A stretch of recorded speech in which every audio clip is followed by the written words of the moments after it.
Hi everybody, it's Lori, and I'm back with a process video for the Spiegel Mom Scraps design team. You can use my code Lorimar15 for a discount on your Spiegel Mom Scraps order.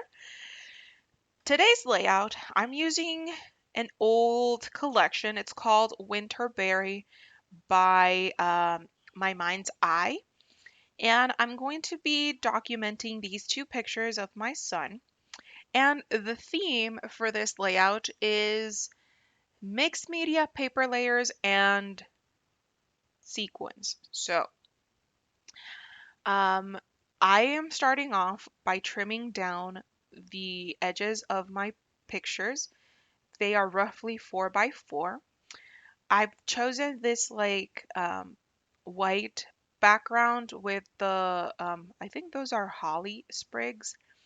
And one other thing that I'm going to be using quite a lot is the distress oxides, mainly because they have been neglected in my stash for a bit.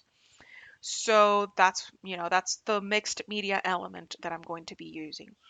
I do spend I do spend a little bit of time playing around with the patterned paper layers that are going to go beneath my pictures.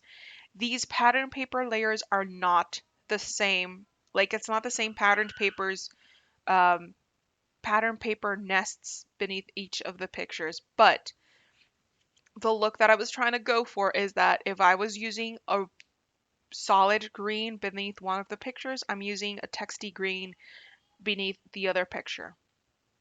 It'll all make sense once you see me start to assemble the paper layer nests, as I call them. So in terms of mixed media, I'm adding distressed oxides, fired brick, and candied apple. Um, I know it looks like a hot mess right now, but trust me, once I've added all the paper layers in, once I've added all the embellishments and sequins in, you only get a peek of it.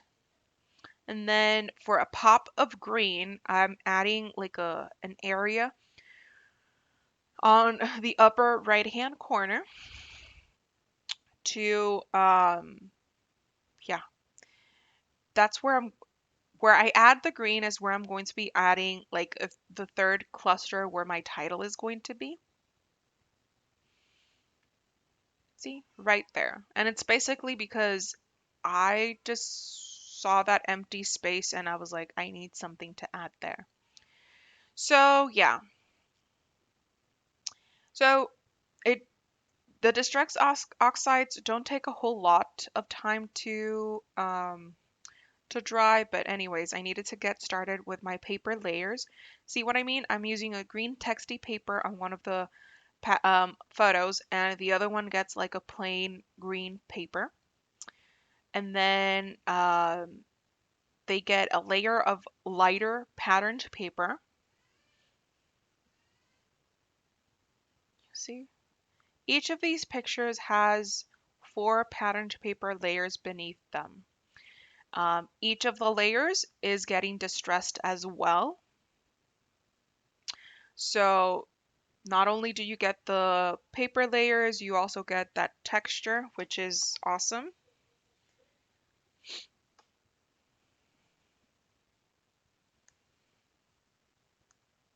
It's been a while since I make a layout like this with lots of patterned papers beneath the picture. And I'm almost done. I make a mark just to make sure that you can get enough of a peek of that patterned paper from within the picture. I mean, from behind the picture. And then between the third and fourth patterned paper layer, I'm adding some craft foam.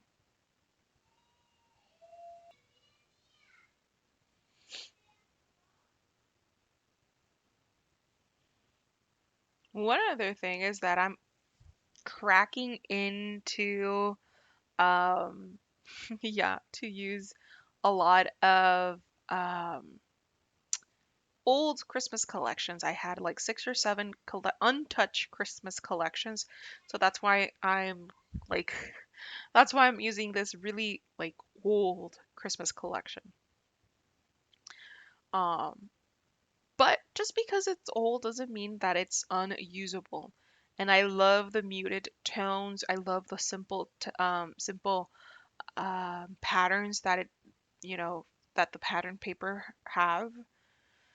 So here we go. Here's where things really get rolling along.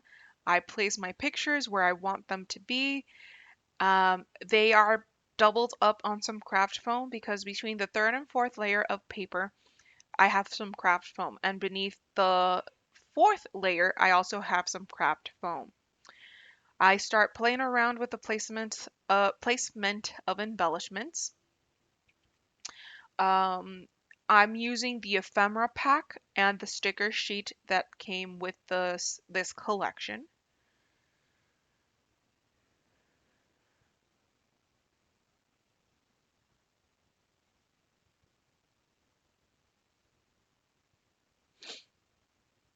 And I love the ephemera pack because it has lots of different embellishments because some of them are journaling pieces, others are like phrase pieces,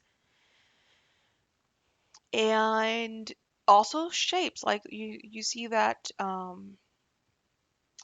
like the flowers, the wreath, the trees, very much you know, playing around with it. Don't worry, the sequins do come in a bit. I'll be using the Holiday Classics sequins packet, and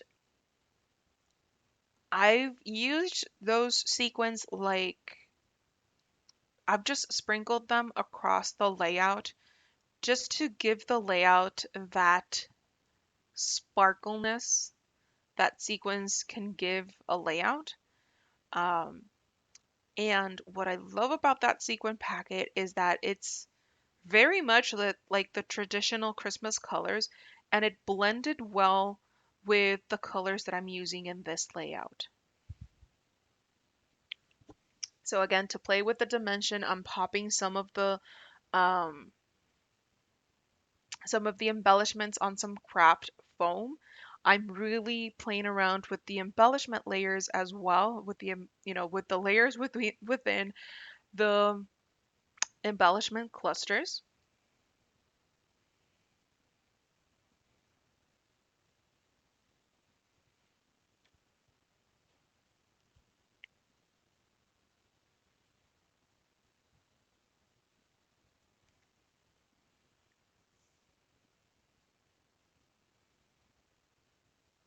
And I needed a bit something more, so I punched out some stars from one of the patterned paper, and I'm just like sprinkling them around the layout.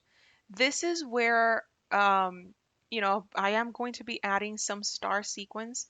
See, I'm using the Holiday Classics packet as I had mentioned. I'm sprinkling the sequins around each of the three clusters, and I'm going to be popping on the the star sequence on top of the punched out stars as well. And I'm using a mixture of the red, the green, and the white sequins as well. There, I'm trying to pick out the stars. Actually, I don't think I filmed that part. But I do. I do end up adding some star sequins onto the punched out sequins. And here are the close-ups. Yeah. See what I mean? I've added the star sequence on top of the stars as well. Okay, here are the close-ups, guys. I hope I've inspired you to get your holiday story documented. Be sure to check out the links down below. And yeah, I will see you soon with another process video. Take care, guys.